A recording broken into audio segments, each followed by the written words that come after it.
E aí, pessoal, tudo certo? Olha, depois das nossas últimas análises sobre gigantes, apareceram muitos comentários fascinantes.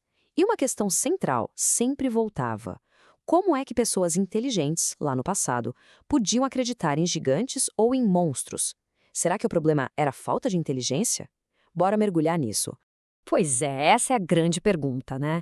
A gente tende a pensar logo de cara que, quem acreditava nesses mitos devia ter uma mente menos evoluída. Mas olha, a resposta é muito mais complexa e, sinceramente, muito mais interessante. Não tem nada a ver com uma falha de intelecto. Ok, vamos lá.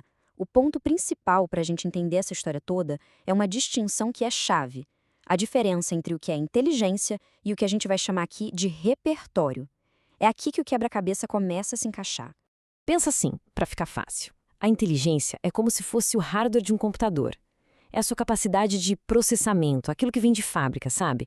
Já o repertório, bom, o repertório é o software. São os dados, os programas, é todo aquele conhecimento que a sociedade foi acumulando e instalando com o tempo. Um não funciona direito sem o outro, né? Deixa eu dar um exemplo prático para essa ideia ficar bem clara. Imagina uma pessoa genial, com um QI altíssimo, olhando uma imagem de ultrassom pela primeira vez.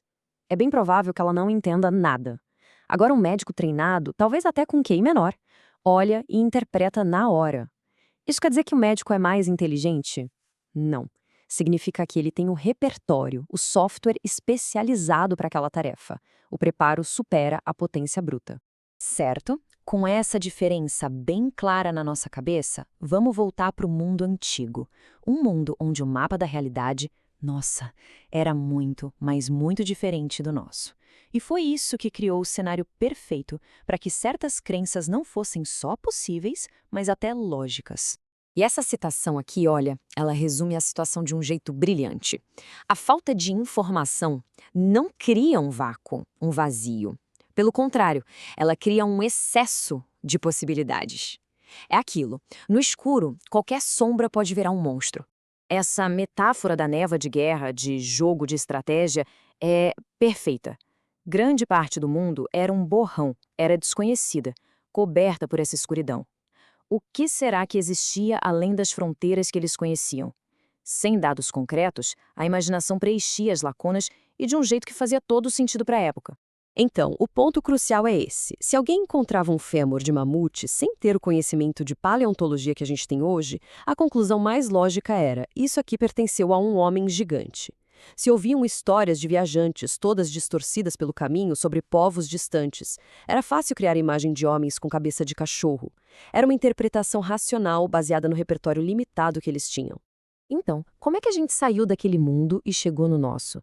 A resposta não foi um pulo na inteligência da humanidade. Foi um processo lento, coletivo, um acúmulo de conhecimento construído tijolo por tijolo ao longo de séculos. Vamos comparar, por exemplo, o gênio do Aristóteles com o especialista de hoje. Aristóteles era sem dúvida brilhante, mas ele estava sozinho, usando só os próprios olhos e a sua lógica. Hoje, um pesquisador talvez com menos capacidade cognitiva bruta tem acesso a uma comunidade global, a ferramentas como supercomputadores e a séculos de dados acumulados. O progresso, veja bem, não depende só do indivíduo. Essa linha do tempo aqui mostra visualmente como o nosso repertório foi crescendo. Cada um desses passos, o método científico, a invenção do telescópio, a computação, não nos tornou mais inteligentes, mas nos deu softwares e hardwares externos, vamos dizer assim, muito mais poderosos para entender o universo. E essa frase do Francis Bacon resume tudo de forma genial. Nós somos mais velhos porque a gente herdou toda a experiência deles, mais a de todas as gerações que vieram depois. A gente pode aprender e crescer com a experiência deles, eles não podem aprender com a nossa. E agora, vamos trazer essa discussão para os dias de hoje. Porque essa relação entre o que a gente acredita e o repertório que a gente tem não é um fenômeno do passado, não. É uma condição humana que vale para qualquer tempo. É uma pergunta que força uma reflexão, né? Se a gente tem tanto acesso à informação, por que algumas crenças, como a da Terra plana, por exemplo, ainda existem e ganham força? A resposta, de novo, vai muito além de uma simples questão de ser inteligente ou não. Hoje, a formação das nossas crianças é influenciada por uma série de fatores bem complexos. A necessidade de pertencer a um grupo, o desejo emocional de que algo seja verdade, a nossa tendência de só pegar as evidências que confirmam o que a gente já pensa. Tudo isso são forças poderosíssimas. Elas criam um tipo de filtro, um repertório alternativo, onde algumas coisas são supervalorizadas e outras são simplesmente descartadas. No fim, a questão não é ser inteligente ou ignorante, mas sim qual software social e emocional está rodando no nosso cérebro. Então, no final de toda essa análise, qual é a grande lição que a gente pode tirar disso todo?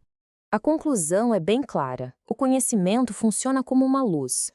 Ele não nos dá um cérebro melhor, mas ilumina o ambiente ao redor, eliminando as possibilidades fantásticas que crescem no escuro do desconhecido. A nossa realidade é definida tanto por aquilo que a gente sabe, quanto por aquilo que a gente ainda não sabe. E isso nos deixa com uma pergunta para pensar. Do mesmo jeito que os antigos não conseguiam enxergar o que estava além da névoa de guerra deles, quais são os limites do nosso próprio repertório hoje? Que monstros, ou quem sabe que verdades, ainda podem estar escondidas na escuridão do nosso conhecimento atual? É algo para se pensar. Obrigada por acompanhar essa reflexão.